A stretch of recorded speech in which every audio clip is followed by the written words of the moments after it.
اور اگر کوئی پروگرام نہیں تو پھر سارا دن گزر جاتا ہے بندے کا، سارا ٹائم کپڑے بنانے جتیاں خریدنے گھڑی لینے میں، مہنگا موبائل کہاں سے ملے گا، وہ ڈیزائن بدل گیا۔ بڑے بڑے سیانے بندے کئی کئی گھنٹے آئینے کے سامنے کھڑے رہتے ہیں، انہوں شیشے تے جھوٹ بولنا نہیں، اس وہی دسنا جو ہے، یہ اس کو زور لگا رہا ہے کہ تھوڑا جھوٹ بول، میری مرضی کے مطابق کہہ، میں بڑا سونا لگ رہا ہوں، ٹائم ضائع ہوتا ہے، کوئی انقلابی کام نہیں کر پاتے۔ جو لوگ کام کرنے والے تھے، نظریاتی تھے، افحسبتم انما خلقناکم عبثا وانکم الینا لا ترجعون، اللہ فرماتے ہیں کیا تم نے سمجھا ہم نے تمہیں بیکار پیدا کیا ہے، اور کیا سمجھتے ہو تم نے لوٹ کر ہماری طرف آنا نہیں؟ ایک لمحہ بھی زندگی میں انسان کو ضائع نہیں کرنا چاہیے۔ وہ کسی نے کہا تھا کہ میں کسی شخص سے بیزار نہیں ہو سکتا کیونکہ ایک ذرہ بھی تو بیکار نہیں ہو سکتا، سوائے بد عقیدہ اور بد مذہب کے آپ لوگوں سے ہمیشہ اچھی امیدیں وابستہ رکھیں۔ خیر تو زندگی نظریاتی ہو، کچھ کرنے کا۔ حضرت عمر کے زمانے میں نا بڑی وسعت آ گئی تھی۔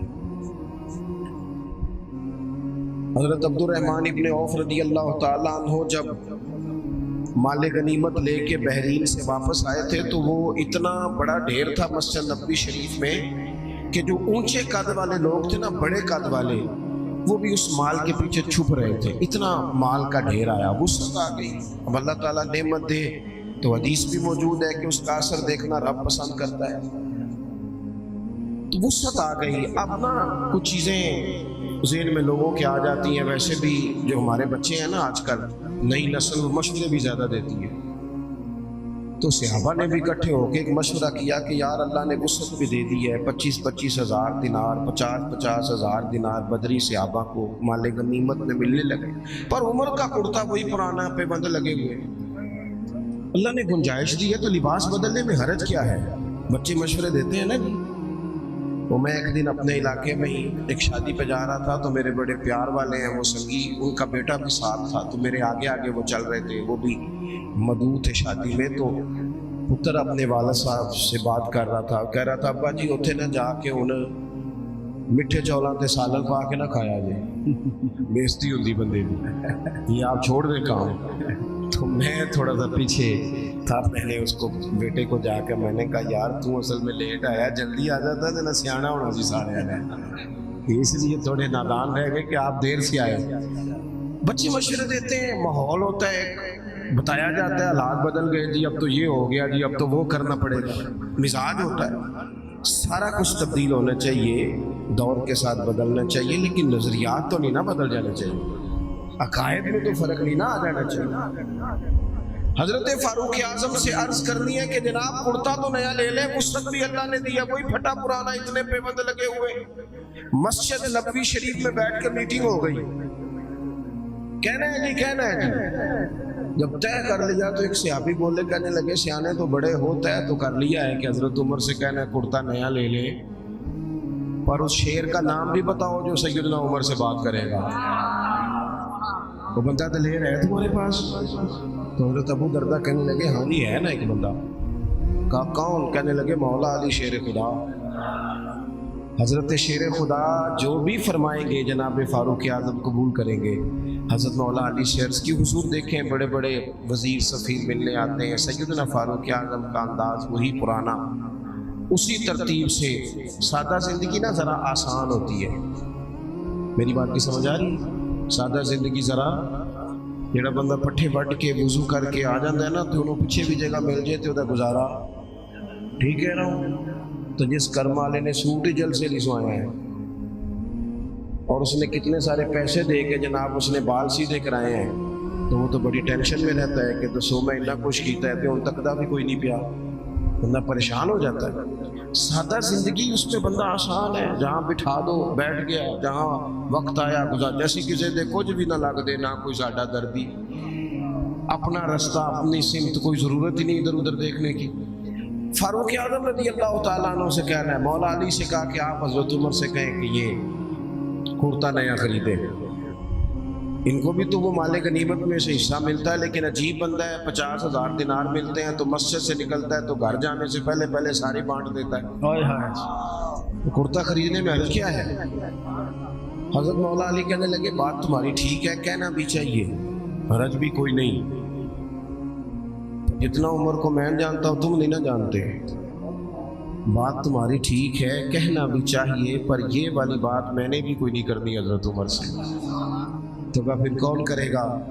کہنے لگے سیدہ عائشہ صدیقہ ام المومنین رضی اللہ تعالی، صدقے اس خاتون جہاں سے گزرتی تھی ان گلیوں کے ہم صدقے، جن کے گھارا کے محبوب فرماتے تھے میں یہاں سکون محسوس کرتا ہوں۔ سبحان اللہ۔ حضرت سیدہ عائشہ صدیقہ سے کہو، حضرت عائشہ سے گزارش کی گئی، اماں جی نے پیغام بھیجا، ہر جگہ نا بندے کو، ہر جگہ بندے کو اڑ نہیں جانا چاہیے، کچھ جگہ چپ کر کے بھی ہاں کرنی چاہیے، کوئی بندے کا ایسا گھر بھی ہونا چاہیے جہاں جو کہہ دیا جائے نا وہاں بندہ چپ کر کے بھی قبول۔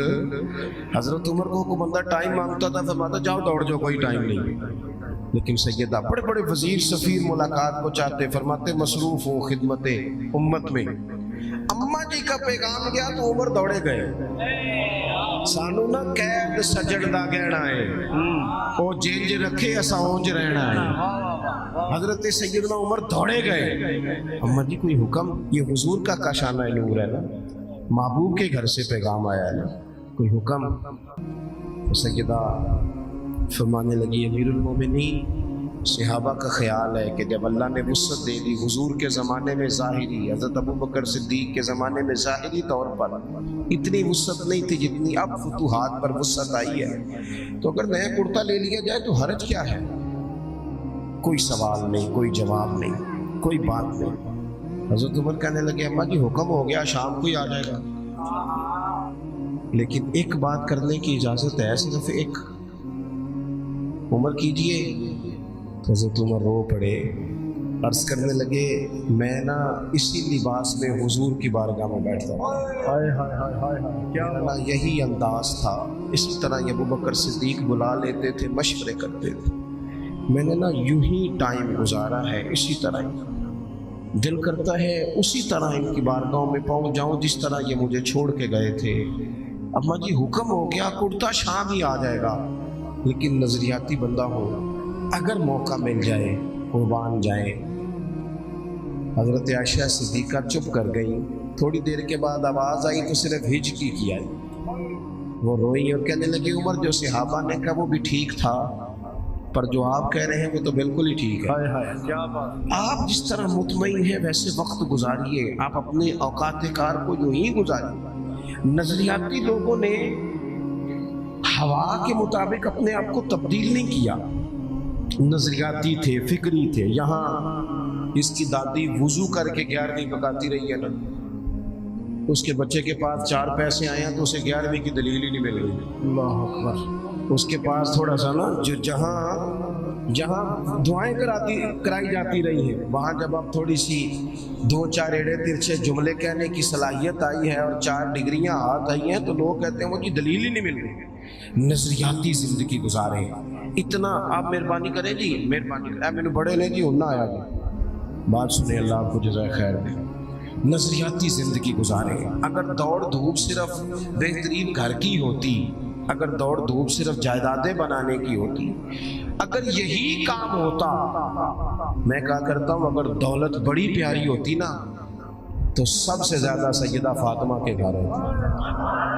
اگر یہ کوئی بہت اعلیٰ چیز ہوتی تو یہ تو وہ والا گھرانہ ہے کہ 3 دن چولہا نہیں جلا، اور کنز المال میں وہ لفظ موجود ہے کہ حضرت ابو ہریرہ فرماتے ہیں کہ اونٹ کے بالوں کی بنی ہوئی چادر سیدہ فاطمہ نے اوڑھی ہوئی تھی، اونٹ کے بالوں کی بنی ہوئی چادر، اور وہ چکی پیس رہی تھی، چکی چلا رہی تھی۔ کہتے حضور نے دیکھا تو نبی پاک کی آنکھوں میں آنسو ضرور آئے، اور پتہ محبوب نے کیا فرمایا؟ یہ کنز المال میں موجود ہے۔ محبوب فرمانے لگے شہزادی دنیا میں تھوڑی سی تکلیف برداشت کرو، آخرت کی ساری عزتیں اللہ تمہیں ہی عطا فرمائے۔ سبحان اللہ۔ یہ تھوڑی دشواری ہے، یہاں ہر بندے کی بیٹی دکھی نہیں، جس کو بھی پوچھ لیں دکھی ہے، جس سے بھی پوچھ لیں حضرت جی دعا کرنا، پیر صاحب دعا کرنا، مفتی صاحب دعا کرنا، بزرگ کو دعا کرنا، کیوں جی بیٹی بڑی تکلیف میں، کیوں جی؟ کہتے سسرال والے کام بڑا کراتے ہیں، چکی پیستی ہے۔